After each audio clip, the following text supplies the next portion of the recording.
Bonjour et bienvenue dans cette rétro en cette veille de 1er janvier 2022. Pendant le confinement de mars et tout le reste de l'année, la Sarthe nous a montré qu'elle savait être une terre de culture, d'art et de création. En cette veille de nouvelle année, nous vous proposons de revivre quelques temps forts culturels qui nous ont fait du bien, nous ont peut-être permis de nous élever un peu au-dessus des problèmes du quotidien. On commence par ces initiatives et œuvres d'art nées du dernier confinement. On a complètement laissé en état là-dessus. Pas pareil, les plantes, on voit qu'elles ne sont pas très en forme. Je pense que ça leur manque de voir du public. Ici, on a comme l'impression que le temps s'est arrêté. Le 30 octobre dernier, le cinéma d'art et d'essai Les Cinéastes éteignait ses projecteurs. Depuis, les affiches n'ont pas bougé, mais elles ne seront plus en place longtemps. Le cinéma propose donc un concours, ouvert à tous, pour habiller sa façade au travers de dessins, de photos ou encore de collages. Tous les participants se verront remettre une affiche de leur choix, et pour les 3 gagnants, 2 places de cinéma seront offertes. Les cinéastes sont un outil culturel au service des Sarthois.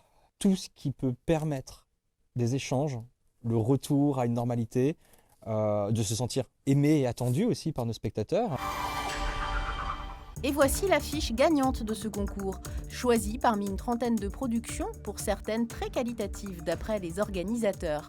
Pari réussi pour les cinéastes au Mans. Lors des confinements en 2020, Lucien Ruimi a enfin trouvé le temps de se remettre à son activité première, la peinture.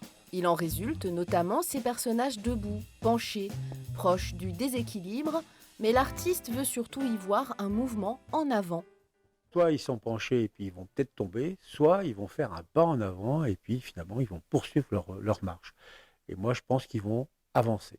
Voilà. Donc je pense qu'ils vont effectivement faire un pas en avant et que comme nous tous, à un moment ou à un autre, on va faire un pas en avant parce que, comme dit une vieille chanson anarchiste, c'est reculer que d'être stationnaire. Et après, le silence, titre de cette exposition, est une invitation au voyage et à la libération de l'esprit. C'est repenser le temps. Difficile de commenter la peinture abstraite, même pour son auteur, mais l'artiste nous livre une entrée de lecture, notamment avec cette toile intitulée « L'ombre du vent », le titre d'un roman qui l'a accompagné pendant le dernier confinement. D'un écrivain espagnol qui s'appelle Carlos Ruiz Zafón. Et ce roman m'a complètement scotché, mais surtout m'a permis, je pense, de traverser une partie de cette période difficile avec un peu plus de légèreté, d'évasion. Cet été 2021 et depuis la rentrée, les acteurs du monde culturel ont pu rouvrir leurs portes et nous proposer une multitude de créations dans les domaines du théâtre, des arts graphiques et de la pop culture ou encore de la littérature. De la peinture pour s'intégrer. Ali est un migrant afghan de 32 ans. Il est arrivé au Mans il y a 6 mois, 5 ans après avoir quitté l'Afghanistan.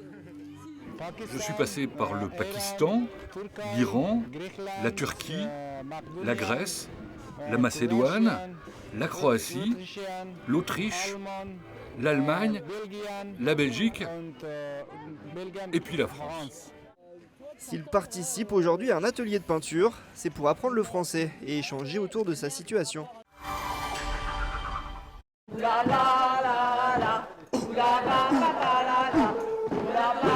on faisait un truc plus méchant, si on essayait de... Cette belle énergie, les habitants du quartier de Montreux à Sablé-sur-Sarthe la partagent avec les artistes professionnels de la Oulala Compagnie. Il s'agit pour l'instant de découvrir l'univers de Molière et l'un de ses personnages emblématiques, le bourgeois gentilhomme. Nadine, Martine, Marie-Carmen et les autres ne sont pas comédiennes professionnelles. Mais l'atelier théâtre au cœur de leur quartier est une opportunité qu'elles n'auraient ratée pour rien au monde. L'objectif de la Oulala Compagnie, monter le bourgeois gentilhomme en juin 2022, parc du château de Sablé. On essaie de ça, déjà, en gros, faut lui faire peur, quoi. On refait toute la boucle et on refait l'arrêt au café d'Alsta. Le village tout entier sert de décor de cinéma. Son café, ses halles, sa forêt, tous ces éléments ont conduit l'inspiration des ateliers de réalisation, avec un thème qui colle parfaitement à l'univers de René Wood. Déjà, il fallait trouver la voiture, il fallait habiter à un endroit bizarre qui est en fait chez moi, la maison d'en face, où il y a effectivement une collection des sculptures préparées avec des crânes humains, des choses comme ça, quoi, avec des plumes. Le décorateur accompagne les artistes et leur met à disposition ses nombreux décors, tel un enfant qui prête ses jouets. Je suis juste là, juste à guetter qu'ils n'abîment pas mes affaires trop. Puis voilà. Ça... Vous y tenez ça? Bah oui, quand même. Donc je guette, je vais voir. Alors, vous avez fait quoi avec tel objet?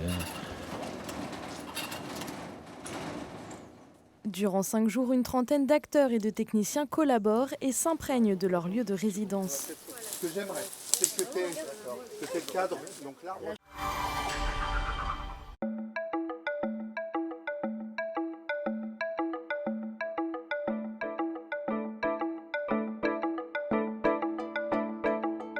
Comme chaque année, le temps d'un week-end, la petite cité de Caractère s'est transformée en galerie d'art. L'association A2P72 propose sa traditionnelle Photexpo.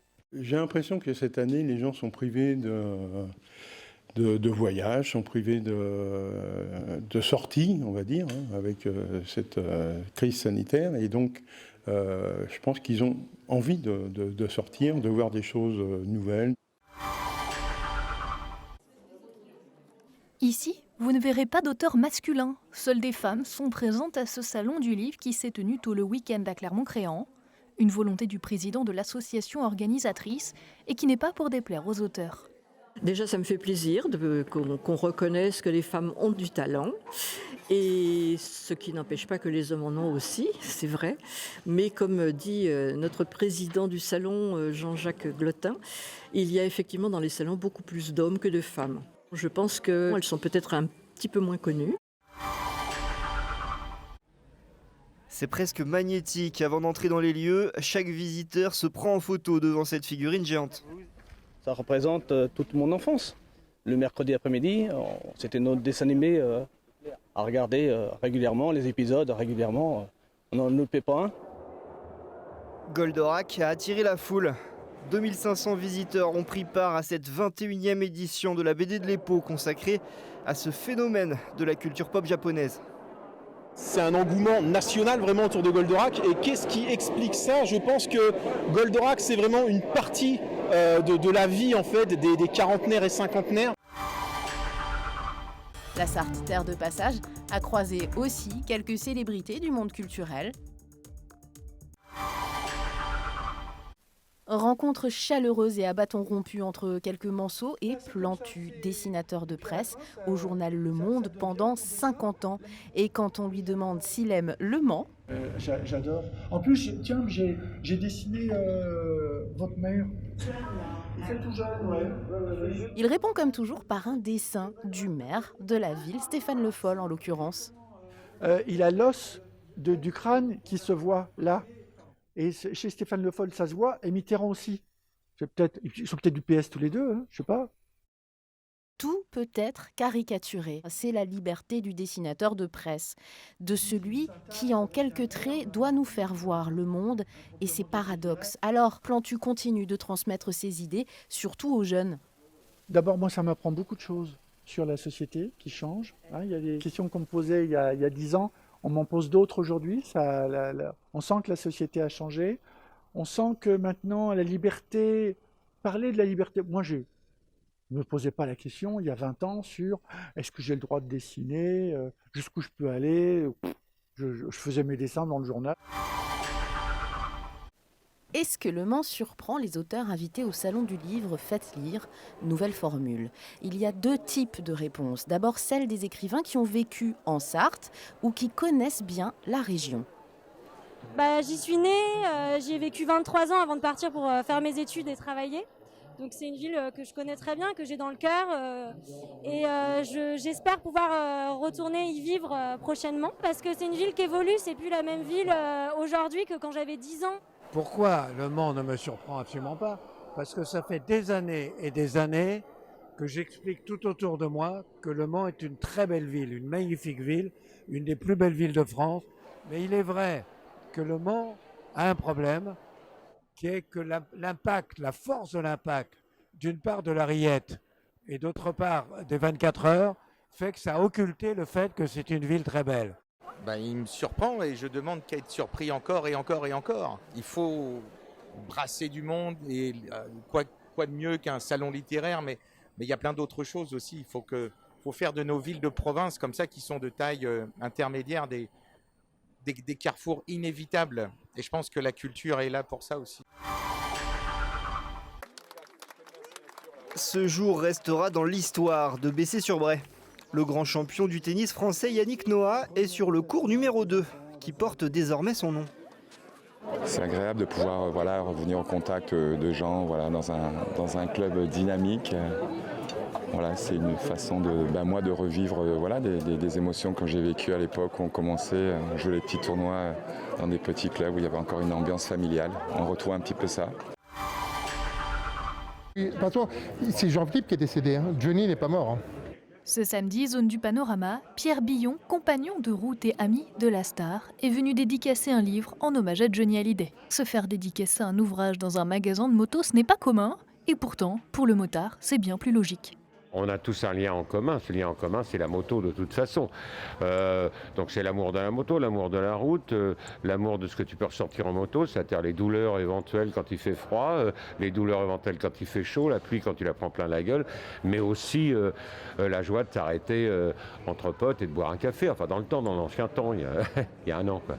Près de 400 personnes sont venues dans la journée pour Pierre Billon, mais aussi et surtout pour Johnny, pour le souvenir.